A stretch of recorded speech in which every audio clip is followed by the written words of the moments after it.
Your friend, the friend who always plays Minecraft, he has an iron mind. Iron is always in his mind. He's always negative about everything, and he has nothing to live for other than mindless pleasure. He already talks about losing when he hasn't even tried, that's why he'll always stay as a loser. Having an iron mind is the absence of doubt, avoiding indecision and without anxiety or fear. To build an iron mind requires 5 key components. The first component is a no-brainer. A strong body is a strong mind.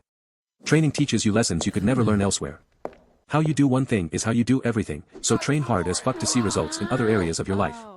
The second component is winning. You need to always aim to win everything.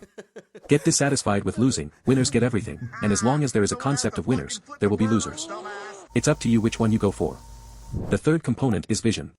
Have a plan, have tunnel vision toward your goals, and do anything to achieve it. None of this balance BS, get all thoughts directed to 1 to 2 goals. What'll help you achieve your vision, and also the fourth component, is hope. You need to have hope because if you don't believe you can accomplish anything, you've already lost. Never ever doubt yourself. If even you doubt yourself, how could a woman trust you with her life? The fifth component, and probably the most important one, is full self-accountability. No one is going to hand you a six-pack, you have to work for it yourself. Being self-accountable makes it so that if things go wrong, it's only your fault, which means that you must have control over everything in your life. Have these in mind and you'll become iron-minded. Keep working hard, brother.